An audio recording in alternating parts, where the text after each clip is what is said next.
مرا معذور دارید، مرا و همصحبت مرا معذور دارید. جرم ما نیست. این مکان رو انتخاب کرد نواربردار برنامه ما، کارگردان برنامه ما و گفت که در زیر همین آفتاب باید شما نشینید و صحبت کنید. و اگر من بگم که امروز هم صحبت من کیست، هوش از سرتان میپرد. به هر صورت اجازه بدهید ما با عینک صحبت کنیم، زیرا ببینید آفتاب چقدر روشن میدرخشد و من این لحظه ها اگر عینک به چشم نکنم کور میشوم. دوستانی عزیز، شما که نمیخواهید من کور شوم، برای همین اجازه بدهید این برنامه رو من همراه همصحبتم با عینک های آفتابی پیشکش شما کنیم. من این لحظه دوستانی عزیز بر همه شما یکایک شما دانه دانه سلام خود را عرض میکنم. سلام علیکم دوستانی عزیز، برنامه ناگفته هاست با عبدالرحیم باباجانов معروف با نام رحیم غرمی. عبدالرحیم باباجانов 4 مارس سال 1979 در روستای پاچه پایان ناحیه رشت در اویله زیایی محیب باباجانov که راهبر یکی از خواجگی ها در کمرابی ناحیه رشت کار میکرد و بعد به باغداری مشغول شد، چشم به عالم گشوده است. فعلا او را در تمام کشور و بیرون از آن با نام رحیم غرمی شناختند. سلام علیکم رحیم. سلام آرزو جان، خوش آمدید. خوش آمدید. من راجع به زندگی شما، راجع به سرگذشت شما از دهان یار و رفیق دوستان خیلی زیاد شنیدم. میگفتند که این هم مثل دیگر بچه های تاجیک یک روز رفت به غربت، با تجارت مشغول شد، کارش آمد کرد، برکت زیاد دریافت. اما امروز من میخواهم تمام این پیراهای پیموده رو خلاصه بکنید و بگویید که این راه چه دشواری ها داشت. با فکر و اندیشه ما هیچ راهی بیخار و هیچ کاری بی مشکلی نیست. انسان های در زندگی موفق می شوند که آنها هیچگاه با دشواری ها اعتبار نمی دهند. البته مشکلی ها هستند که ما رو آبتو میتیند و عموما به مشکلی به قینیگری زندگی هم اونقدر لذتی نداره. اگر دانه گندم سختی های سنگ آسیاب رو تحمل نکند هیچگاه به آرد بدل نمی شود. شوق و رغبت زیادی دارد بر ریاضیات. مثال مسئله های مرکب صنف های 10 و 11 را هنوز در صنف 7 حل میکرد. آموزگار این فن خوجایف به او کتابی را از زینه متماتیکای عالی با نام مثال و مسئله های مرکب پیشکش نمود که چنین کتاب ها را دانشجویان در مکتب های عالی میخواندند. تا حال بحث های متماتیکی را دوست می‌دارد و میگوید اگر ورزش بدن را آب و تاب دهد، علم مغز انسان را به حرکت می‌درآورد. عبدالرحیم باباجانov در ماه شریف رمضان الکی گذشت، همه شما میدانید، تصمیم گرفت که یک اقدام خیرخواهانه را راه اندازی بکند و توسط این اقدام 20 نفر را از عائله های کمبزاعت صاحب منزل استقامتی کند. من شنیدم از همکسبانم، از هنرمندان که این اقدام دوام دارد، اما نمیدانستم که چگونه و با چه شرط و شروط. این لحظه بیایید از رحیم میپرسیم که آدمان را چگونه انتخاب کردند، از کدام قشر، از کدام طبقه و چگونه. راستی در بسیار دولت‌های خارج هم بودیم، دولت‌های پیشرفته هستند و در اون جایها هم طبقه نیازمند هستند. اینچنین در تویستان خودمان طبقه نیازمند هست. عموما در بسیار سفرها و در بسیار سخنرانی‌های جناب عالی برای یاردن نیازمندان، یتیمان بسیار تاکیدها کرده بودند. در اساس این گفته‌ها ما به خود وظیفه گذاشتیم که این اقدام خیرخواهانه رو به انجام رسانیم و این 20 نفر رو به منزل زیست تأمین کنیم. راستی گپ در وقت انتخاب ما کوشش کردیم که احتیاجمندان رو мо аввало ба се гурӯҳ ҷудо кардем. гурӯҳи аввал ин муҳтоҷ, гурӯҳи дуюм муҳтоҷтар ва гурӯҳи сеюм муҳтоҷтарин. мо кӯшиш кардем ки ин нафаронро аз гурӯҳи муҳтоҷтарин интихоб кунем.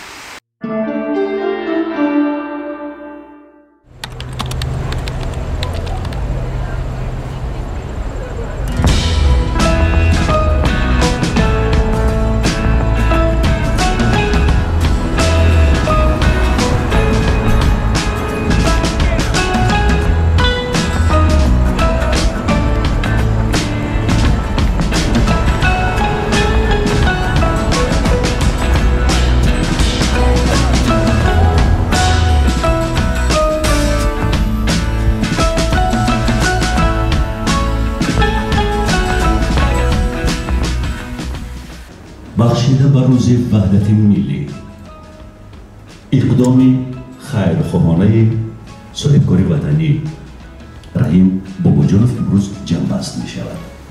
ба ҳамин хотир дӯстони азиз, маросими ҷамъбасти иқдоми хайрхоҳона дар тарабхонаи бураки шаҳри душанбе барпо шуд.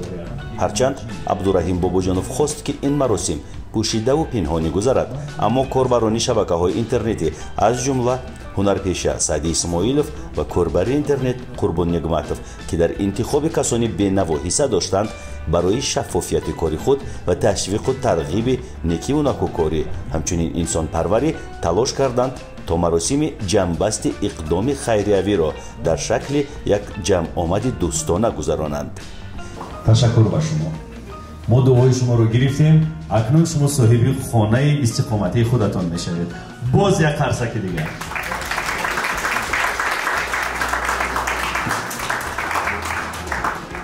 абдураҳим бобоҷонов қабл аз маросими мазкур гуфт ки расонаӣ кардани хайрхоҳӣ дуруст нест, аммо таҳиягарони ин барнома аз он ҷумла ман ва дигар масъулини иқдом тавсия доданд ки як ҷиҳати аъмоли хайр бояд ки ошкор шавад.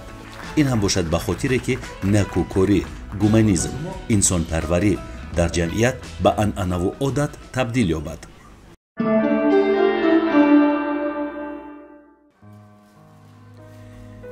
раҳимов раҳматулло ва ҳамсараш гулбибӣ танҳоянд.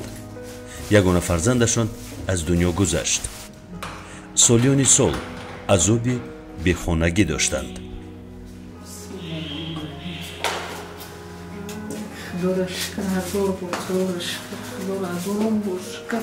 ҳазор раҳмат барои бачаҳои хайрхоҳ, ҳазор раҳмат. худо баракати замини осмон аташон худованд ҳеҷ вақт кама набинад. худогӯя ҳеҷ вақт хошон накунад. мо аввал дар як корхона зиндагӣ мекардем. он корхона бахайр шароити бад буд. мо унҷа ба як 8 сол зиндагӣ кардем. албатта унҷа ман қаровулӣ мекардам, вай мекард, полиша мешуд. мо ҳамин аз худо вай мекардем ки мо ҳамин соҳиби хона шавем. мана ҳазор раҳмат бар раҳим ки моя ҳамин хел орзуи моя дар амал вай кард. мо соҳиби хона шудем. ман ин хел хона ба мо соҳиби ин хел хона шудем. ба раҳмати калом ба соҳибкор раҳим. ин чеҳраҳои аз ранҷи рӯзгор хаста дар лаҳзае аз таъсири муҳаббати инсонӣ дурахшиданд. 20 нафар шахсони барҷомондаву тавонхоҳ, камбизоату бенаво аз дарбадарӣ раҳоӣ ёфтанд. лаҳзаи соҳиби хона гардидани як шаҳрванди ҷумҳурии Тоҷикистон Раҳмонова Тағои Гул як қарсак мезанед.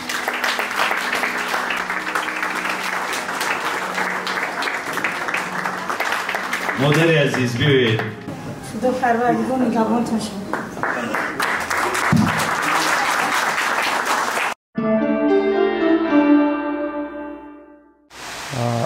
ин 20 нафар аз як маҳал ё ки аз як ноҳия нестанд. ин 20 нафарро мо аз тамоми гӯшаву канори Тоҷикистон интихоб кардем. 20 нафар не, 22 нафар. зеро мо медонем ки шумо ғайр аз ин 20 нафар боз ду ҳунарманди номии кишварро низ соҳиби хона истиқоматӣ кардед ки яке Бахтиёр Раҳимов асосгузори гурӯҳи ғарибшо гурӯҳи ҳаҷвинигорон аст ва дуввуми гулбаҳор ғаффорова ҳунарпешаи бисёр мумтоз аз театр студияи хандин камон. ин ду нафар дар нақшаи мо набуданд. якчанд рӯз пеш мо аз ин сару садо шунавидем ва дидем ки ин ду нафар ҳам мушкилӣ доранд ва дар ҷодаи санъат ин нафарҳо дар халқ хизмат карда биям ва мо ин ду нафарро ба манзили зист таъмин кардем ва хеле хурсандем. соҳиб кор ватандӯст одами ободкор ҳастанд, одами бовар кунед бо нангу номус бо виҷдон ҳастанд. марди ҳалиму хоксор Раҳими Ғармиро ба ман худованд расонд. Бо вай кас гуфтугӯ кардам ва бо як осонӣ бо як ҳамта гуфтугӯи телефонӣ вай кас гуфтанд ки апаҷон мушкилии шумо паси сар шуд ва умуман зиқ нашавед, ман дастгирӣ мекунам, шумо соҳиби хона ҳастед, тамом, ягон чизо дига фикр накунед. гуфтам ман бовар кунед бовар карагим не ҳамин чиз бою. ман гуфтам наход ки амихел мешавад ме амихел. гуфтам тамом апаҷон, ягон хел зиқ нашавед, ами мобайни 2 рӯзда шумо соҳиби хона мешавед ва ҳамин хел шуд. ассалому алайкум ҳамватанони азиз, бинандагони гиромиқадр. чанд муддат пеш як навори пешниҳоди шумо карда будем дар бораи мушкилоти манзил нисбати ман ва бовар кунед ранги як мӯъҷизае буд. ин мушкилоти 30-солаи ман рафт, ба дуриҳои дур рафт бо шарофату дастгирӣ ва шафоати як фарзанди миллати тоҷик, Раҳим, бо тахаллуси Раҳими Ғармӣ. анвои кӯмак ҳар хел мешавад. одамон озуқаворӣ метавонанд кӯмак бикунанд, ё ки як миқдор маблағ ё як халта орд ё як миқдор биринҷ. аммо шумо хонаро интихоб кардед ва хона ин аввалан ки чизи арзон нест, дуввум чаро шумо маҳз хонаро интихоб кардед? нафаре ки як сарпаноҳ надорад ҳамеша фикру зеҳнаш парешон аст ва оромиш ҳам надорад. ба ҳамин хотир мо ба ин нафарон мо хона муҳайё кардем ва ман боварӣ дорам ки ин нафарон дар хонаҳои худ як оромише пайдо мекунанд. раҳим, ҳоло ҳамин ҳоло шумо гуфтед ки инсони бехонаву дар фикру андешааш парешон аст, оромиш надорад. шумо аз куҷо медонед, агар аз сар нагузаронда бошед, аз куҷо медонед ки инсони бехонаву дар парешонхотир аст? мо ин кӯчаҳоро гузаштаем. мо дар ғарибӣ будем, дар ҳиҷрат будем, иҷоранишин будем. ин дар ҳақиқатан мушкилӣ ҳам дорад. ин дарди 20 нафар, ин дарди онҳо нест, ин дарди ҳамаи мо ҳаст. дар натиҷаи сӯхтори ногаҳоние хонаводаи Сарвиноз Маҳмуҷонова хонаи истиқоматиашонро аз даст доданд. дар ин асно падараш низ аз дунё гузашт. акнун баробари 20 нафар онҳо низ соҳиби манзили истиқоматӣ шуданд. 13 декабр хонамон сӯхт. масалан 13 декабр бурдем дар масҷид, ҳамин зимистон дар масҷид будем. ин бинои муҳташаму зебо акнун ҷои зисти доимии Мирзоева Фарзона аст. Фарзона тӯли 20 сол аст ки аз беморӣ ранҷ мебарад. модари Абдураҳим Бобоҷонов Фарзонаро пайдо карда аз писараш хоҳиш намудааст ки ба ин зани дардманд кӯмак кунад. 4 сол шуд ман ин қадар дастгирӣ мекунам. 19 сол шуд ман дарман будам. ба дастгирӣ ҳамина ман ҳай доруҳома вақташ қатӣ гирифта ва федератсия Россия рафта хеле шифо ёфта омадам. ҳаминро пурсиданиам ки чӣ лаззат дорад накӯкорӣ, Раҳим? зеро хелеҳо корҳои некро анҷом медиҳанд, медонед ба чӣ хотир? ба хотире ки инсон бояд кори нек бикунад. яъне ин як вазифае ҳаст ки мисли вазифаи хонагӣ талаба бояд иҷро кунад дар хона, ҳамин хел. аммо мебинам ки накӯкорӣ бештар аз як вазифа аст барои шумо. дуруст қайд кардед. хайр ҳам як лаззате дорад ки аз ҳама лаззатҳо болотар. ما اگر فرض کردیم در ساحل بحری یا که در دولت‌های خارج در یگان مهمانخانه از همه با حشمت رفته استراحت کنیم، البته لذتی دارد، اما لذتی زودگذر. اما ما یتیمی را نوازش میکنیم یا که حاجت یک نفر را میبروریم یا یک کاری خیر را به انجام میرسانیم، این یک لذتی وصف نکردنی دارد. یعنی از اینجا برمیآید که انسان باید کپیتالش را، ذخیره مالیش را، سرمایه‌اش را افزون کند و بعد با نکوکاری دست بزند. همین طور؟ نه، اصلا نادرست است. مهم نیست که ما اولا پول و مال زیاد جمع بیاریم بعد خیر کنیم. هر یک نفری، هر یک شخصی عادی میتواند که یک خیری رو انجام رساند. میتواند با یک گپی نیک، با یک گپی خوب و دستیاری به یک کس دراز کردن، این البته با پول و مال وابستگی ندارد، این با طبیعت انسان وابستگی دارد. اگر ما برای خوشبختی و خوشحالی دیگران کوشش کنیم، ما خودمان خوشبخت و خوشحالتر میگردیم. امروز ها ما میبینیم که در کوچه ها، در خیابان ها آدمانی نادار، آدمانی احتیاجمند، آدمانی دارا را جستجو میکنند. به خاطر از آنها یگان چیز پرسیدن، یگان مشکلی خود را برطرف کردن. اما این گونه نباید باشد. برعکس، آدمانی دارا باید که آدمانی کمبیزاعت و آدمانی احتیاجمند را جستجو کنند. اگر در این دنیا یک مقداری کمی هم باشد، ما اگر با آنها یگان چیزی مهیا کنیم، شما تصور کنید که آنها آخرت ما را آباد می‌سازند. وقتی که ما میگیریم دست‌هایمان پر می‌شوند، وقتی که ما میدهیم قلب‌هایمان. عبدالرحیم بوبوجونов аввалин бор соли 1996 дар 17 солагӣ аз тоҷикистон ба русия ҳиҷрат кард. тиҷорати худро аввалан ӯ дар шаҳри красноярск оғоз намуд. ҳамзамон ӯ дастпарвари аршади мактаби гӯштини тарзи озод дар красноярск буд. мегӯяд ки варзиш ва риёзиёт барои рушди ҷисмониву зеҳнии ӯ замина фароҳам овардааст. то ҳол шавқи зиёде ба варзиш ва риёзиёт дорад. аслан маблағ, пулу мол дар зиндагии ҳар инсон мавқеи гуногун дорад. яке ҳарисона пулро дӯст медорад, ошиқи пул аст. яке хайр муносибати муқаррарӣ дорад бо пул. савуми пулро ҳамчун як восита барои бароварда кардани орзуву омолу нақшаҳояш истифода мебарад. раҳим, рӯшанӣ биандозед ва бигӯед ки мавқеи пул дар зиндагии шумо чӣ гуна аст? оё инсони сармоядор ошиқона ва девонавор пулро дӯст медорад ё на? орзуҷон, ман ба ин саволи шумо бо ду мисра шеъри мавлоно ҷавоб мегӯям. мавлоно мегӯяд ки об дар киштӣ ҳалоки киштӣ аст, об андар зери киштӣ пуштӣ аст. инҷо мавлоно қайд мекунанд ки об барои киштӣ ҳам хуб аст ва ҳам бад. об агар даруни киштӣ дарояд, киштиро ғарқ месозад, ғарқ мекунад.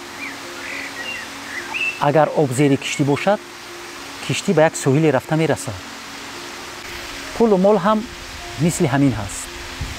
агар мо меҳри пулу молро дар дили худ ҷой кунем, мисли ҳамон киштӣ ғарқ мешавем.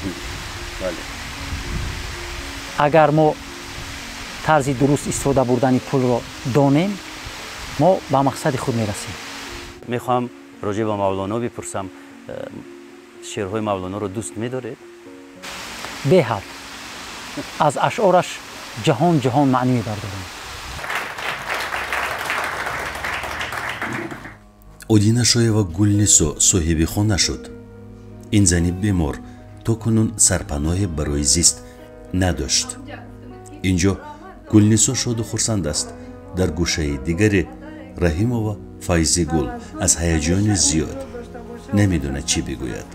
ай ҳаяҷонам меқалб модире худованд гаҳкун боша ки мола ай холибудори биробарди ما در واگن زندگی میکردیم، عذاب داشتیم، خطاب داشتیم. خدا پدر و مادرشون نگهبان باشه، همیشه خوشبخت باشه، نکای رحیمه. خداوند با اقبال آبروش کنه، خداوند با قلوی بلند برسه، پروردگار خارش نکنه. چی مراد مقصد داره بچه‌م با مراد مقصد برسه که ما را عذاب و خطاب برآورد. صاحب یک کلبه کرد، ما در کلبه خمان آمدیم، در آمدیم. خداوند نگهبانش باشه.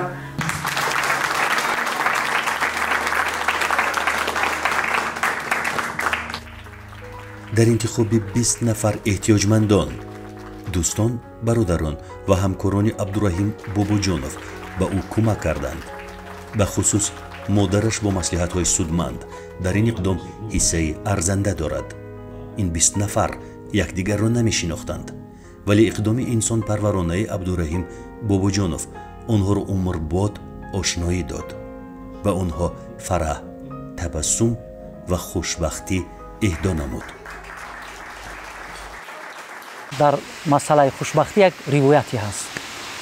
من این روایت رو به شما نقل میکنم. خوشبختی رو از انسان باید پنهان کنند و یکی میگوید که خوشبختی رو ما باید که در یک قله کوه بلندی پنهان کنیم. دیگران میگویند نه، آدمان قله ها رو فتح میکنند و خوشبختی رو مییابند.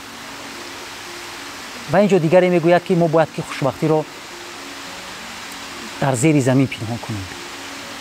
و باز اینجا نفران میگویند که نه، آدمان با زیر زمین هم راه مییابند.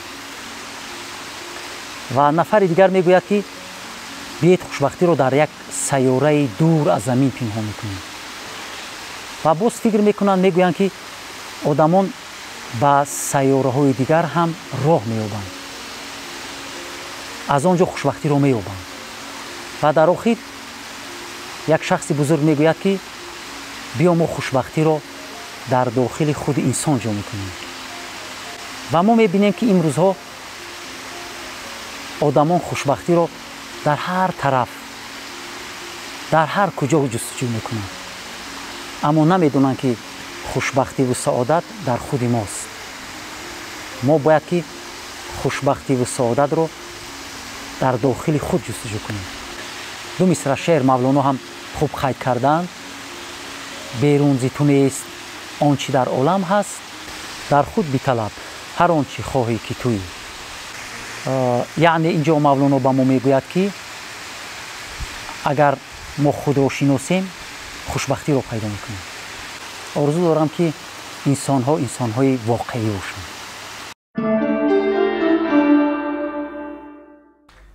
انسانی واقعی، حقیقی، کامل فاصله ها را از بین میبردارد و همدستی و اتحاد را میپرستد. نواربرداران ما به سمت نویاییوان میروند. زیبانیسا اصلان بیکوا امروز به خانه خودش قدم میماند. این بانوی کسلمند تا کنون در بدر خویش و بیگانه زندگی پرمشقتی را پس سر میکرد. سعدی اسماعیلوف، هنرپیشه معروف، خبر آوارگی های زیبانیسا را به مسئولین اقدام خیرخواهانه رساند و امروز در قطار 22 نفر این مادر عزیز هم صاحب خانه گشت. سفرعلی و گلبهار از ناحیه رودکی در خانه‌اش را در حضور فرزندان و نویره ها اولین بار باز می کند. تا این دم این عائله جای زیست نداشت.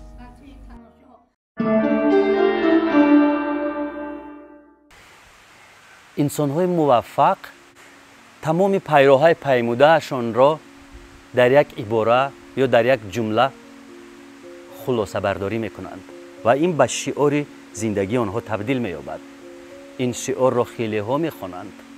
جوان‌ها، نورسان، میلیون‌ها نفر میتوانند این شعار را خوانده به سوی آینده خود پر انرژی حرکت بکنند.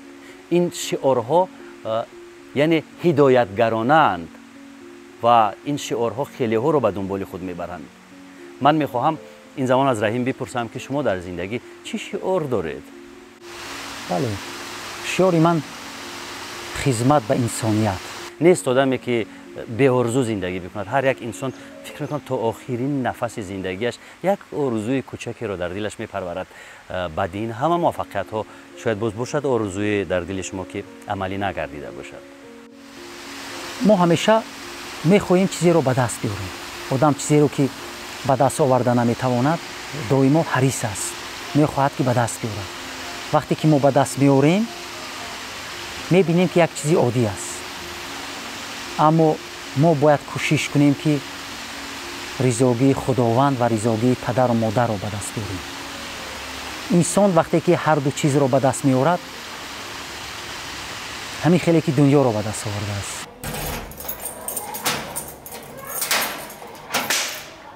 عبدالسلام خوجاев дар ноҳияи рӯдакӣ бо зану фарзандаш дар шароити хеле сахт зиндагонӣ мекард. даромади ночиз ба ӯ имкон намедод ки вазъияти зиндагиашро тағйир диҳад. ба таври ногаҳонӣ ин тағйирот ба амал омад. ака раҳмат мегӯм ҳамин одамое ки ба мо кӯмак кардан. мақсад соҳиби хону дарштем, 10 сол 11 сол дар вагон зиндагӣ мекардем. дар ҳамашон даос мекунем, мисол дар ҳақшон давом мекунем. дар рамазон мақсад пешмон рафтан хабармон гирифтан. имрӯз соҳиби хонао дар шудем, хурсандем. дар миёни эҳтиёҷмандон якчанд оилае буд ки аслан сарпаноҳ надоштанд ва бо тавсияи абдураҳим бобоҷонов онҳоро пеш аз маросими ҷанбасти иқдоми хайрхоҳона ба хонаҳои истиқоматӣ дароварданд.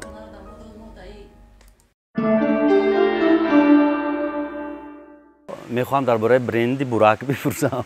رحیم، چرا شما برند بوراک را انتخاب کردید و مثلا نام دیگر انتخاب نکردید؟ خیلی ها آدمان سرمایه‌دار میخواهند که با نام خود چیزی بکشایند یا در عموما فعالیت تجارتی خود نام فرزندانشان را استفاده ببرند، اما شما این کار را نکردید و برند بوراک را گرفتید. این فرانشیزه را با نرخ بسیار گران به تاجیکستان آوردید. چرا با نام بوراک و این نام را عوض نکردید؟ اینجا رودکی یک مصرعی دارد، برو از تجربه روزگار بهره بگیر. ما در یکی از سفرهایمان مهمون طربخانه بوراک شدیم و بسیار طعام‌های بولذت خوردیم و من درست بسیار پسند اومد و این چونین من بوراک رو دیدم، خصلتش رو، رفتارش رو، سخاوتمندیش رو و من خواستم که این چونین طربخانه در وطن خودمون کشوییم. و پیش از این هم من نیت داشتم که در پایتخت عزیز خودمون یک صحن خوردکه که هم باشد من باید گذارم. این چونین برای آبادی دیار خود، برای خلق خود و وقتهای آخر من میبینم که در پایتختمون سیاحان بسیار و من فکر میکنم که این طربخانه بسیار مفید است. مقصد اساسی کشودن طربخانه بوراک پیشکش کردن شرایط خوب برای مهمانان داخلی و خارجی. میگویند سخن از دهان لقمان خوش است. شما رفیق بوراکید، رفت و آمد خانوادگی دارید، با پدرش آشنایی دارید، با خودش آشنایی دارید. میخوام از شما بپرسم که این آوازه ها حقیقت دارند یا نه؟ بوراک مگر ناتاب است، مریض است؟ در اطراف این مسئله نمیخواستم صحبت کنم. بعد این اقدام نیک، بعد این خرسندی، اما بوراک کمی ناتاب هم هست. ما یک چند روز پیش تماس گرفته بودیم. من پرسیدم از بوراک سلامتیش خوب است. به نزدیکی باید که مهمانی ما شود 1-2 هفته پس. ما همیشه دعاگوی آن هستیم که بوراک تن صحت و سلامت باشد. عبدالرحیم بابوجانов дар давоми солҳои соҳибкории худ чандин муҳоҷирони меҳнатии тоҷикро бо кор дар қаламрави русия таъмин намуд. дар таъмиру навсозии роҳҳои нақлиётгардӣ аксар мавзеъҳои водии рашт низ саҳми босазо дорад. ифтитоҳи кори тарабхонаи бюрак дар пойтахти тоҷикистон ҳам аз ақидаҳои созандаи ӯст.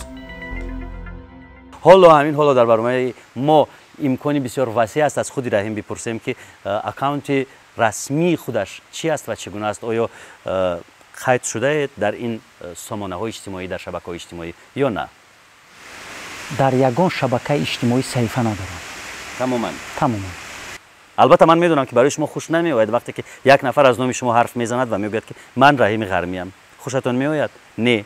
برای همین من توصیه میدم که شما صفحه رسمی خود رو در شبکه‌های اجتماعی بکشید برای همین مسئله که مردم نتوانند مثلا راهزن‌های اینترنتی، اغواگران اینترنتی نتوانند از نام مقام شما استفاده ببرند. این یک. دومش حالا تجارت، ترغیب کارهای تجارتی را نیز توسط اینترنت به راه میمانند. این شاید یک ذره کمک کرده تواند در پیشروی کارهای تجارتی شما. این مسئولیت من است، اگر قبول کنید مرحمت. بله شما درست گفتید. بعضی از دوستان هم مشورت دادند که یک اکاونت کشوده کنید. ما نیت داریم به نزدیکی یگان اکاونت کشوده میکنیم. به همین خاطر عبدالرحیم بوبوجانوف در یوتیوب بیشتر با مشورت‌های صاحبکاران معروف دنیا توجه می‌کند. فعالیت، ثمره‌ناکی، دورنما و موفقیت سرمایه‌داران مشهور جهان را همیشه مورد تحقیق قرار می‌دهد. راستی که من پیشتر بیزنس ترینینگ‌های روبرت کیوساکی، برایان تریسی، آرازا گالاروف اینا را من پیشتر تماشا میکردم بسیاری وقت. اما حاضر کم و بیش هم تماشا میکنیم لیک بسیارتر یک کانال پندنامه بسیار موضوعهای خوب از شاعران کلاسیکی ما بسیار سخنها میگویند. بسیار به من پسند است. یک وقتی من گوش میکنم یک غذای معنوی میگیرم. من بسیارتر همین رو گوش میکنم. پندنامه. آرزو جان خوش آمدید. تشکر. سلامت باشید. و در آخر صحبت گفتنی هستم که به قول مولانا بیا تا قدر همدیگر بدانیم.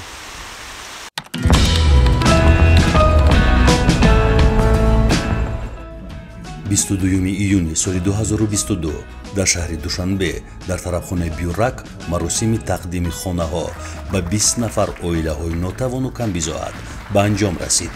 از شمار 20 نفر یک چند کسی که در جایگاه بیماری بودند آمده نتوانستند، اما مسئولین اقدام کلید و سندهای خانه‌ها را به آنها برده دادند. لحظه‌های احساس برانگیز زیاد بود.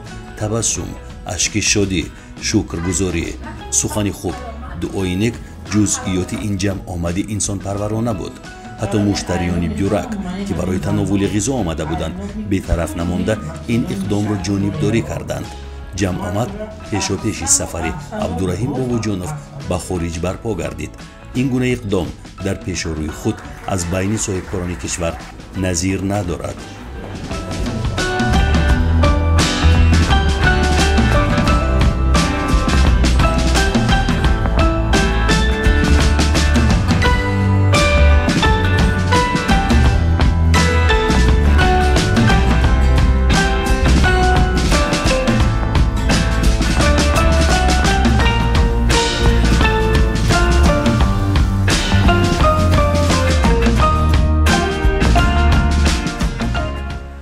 دوستان عزیز، ما در زیر این آفتاب سوزان با خواست کارگردان صحبت را گذرانیدیم، اما خیلی صحبت صمیمی.